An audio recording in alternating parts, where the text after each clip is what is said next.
Long way to go.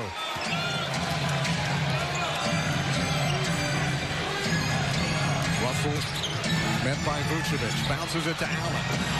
Tough finish with Vucevic. Only turned it over 3 times. I guess the one thing in those numbers, 11 fast break points for the Nets in that first half. That's high for them. An engaging personality, and he'll be missed, that's for sure. Joining you tonight here in Philadelphia, where the Nets trail 13-10. Crabbe, the hanging jumper. They're short-handed, so I think that's the reason why he's going to get that done. Opening tip delivered by Papa John's, and the Nets control it. Russell on the outside finds the corner. Jared Allen back in his day. That would move him up to 7th on the all-time list. And wouldn't that be apropos to do it here in Brooklyn's home? Of course, he's played over in Jersey. Here's Allen. That answer. No one knows that. I've never seen that stat ever. Even the Sultan stat doesn't know that. Harris, good defense by Smart. Davis able to get the rebound. That's Harris. Day to everybody out there.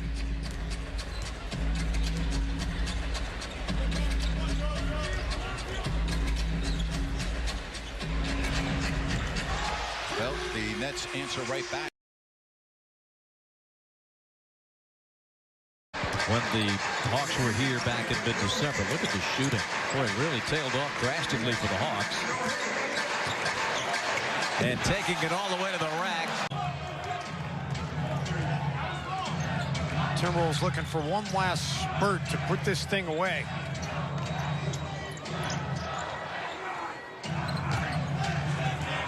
Russell leans and able to get it to go.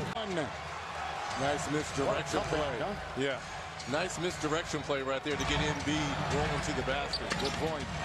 Screen by Allen. Here comes Dinwiddie. Goes right into Embiid, and they recapture. This with a 2-point lead. The Nets star in the second half is the guy with the ball, Spencer Dinwiddie. Directs traffic, works against Reggie Jackson. Shot clock 10. Hollis Jefferson to Karis LeVert. Back inside to Jefferson. Corner feed. And belief, the confidence. They've had some tough ones to finish things off here, but continue playing the way that you have throughout the early part of this game. Russell replaces Carroll. Dinwiddie drives in and lays it in. Spencer. That's why he's among the leaders in offensive bound. I like the new rule, Clyde. The 14-second shot clock on the offensive rebound leads to more excitement, some quicker scoring, and right. More possessions in the final minutes. Can't rest on your laurels. And shot blocker, not just this season, but in his career. Richardson is off the mark from the outside, and Russell will push it for Brooklyn. Russell picked up by Richardson, went around that Allen screen. 12 to shoot. Allen will set it. Russell connects. It's miscommunication defensively.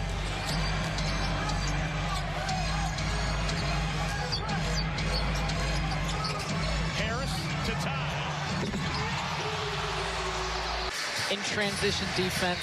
Toronto third in the league in fast break points, nearly 19 per game. And so far, they only have 3. That's got to continue for the Nets here in the fourth quarter. Dinwiddie to Harris. 3 on the way. Got it! And a foul! 9%. But you got to be careful because you know exactly who they're going to run the offense through in these final 8 minutes. Jared Dudley in for Brooklyn. Dinwiddie using the Davis screen. They set it up for a Crabbe 3. Book it. I just wanted do you like how I gave you a specific episode just to ensure that you couldn't try and call that I was fooling? I was going to call you out on it. Yeah, you could have said it was baloney, but then I brought out the specifics.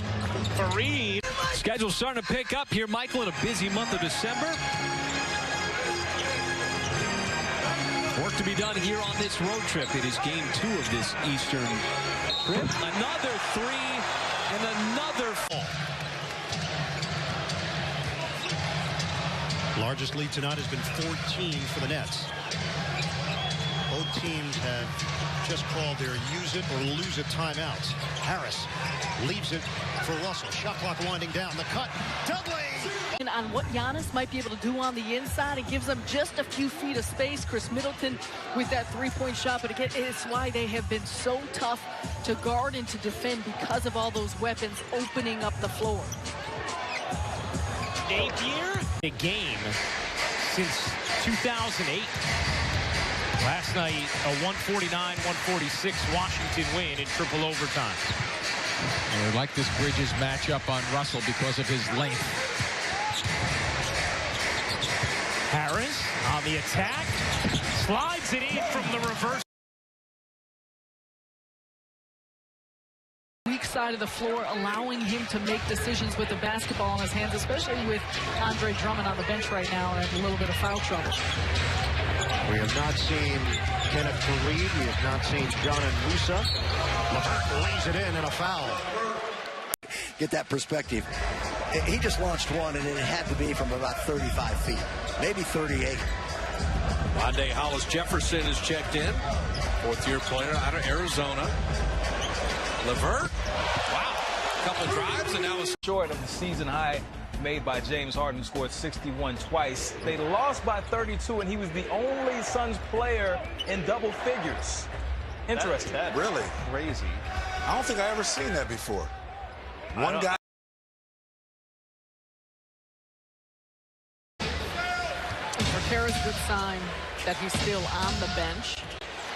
And not even icing it, just kind of holding on to it. Yeah. And nice to see what Shabazz Napier can do. He kind of just the odd man out with DeMarre Carroll back and didn't play in Denver, but he has been very good for this Nets team in the early part of the year.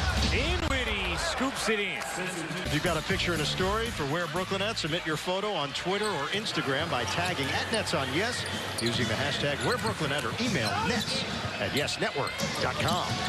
We start the second half here in Phoenix.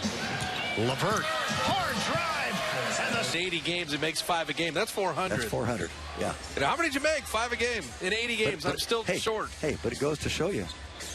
402 was an incredible number. Oh, gosh. Think about that. Of course. I mean, because we're seeing it here on a short sample.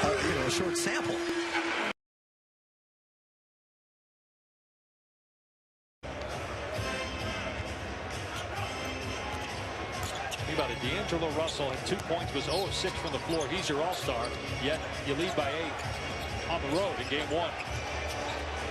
LeVert gets several bounces before it drops.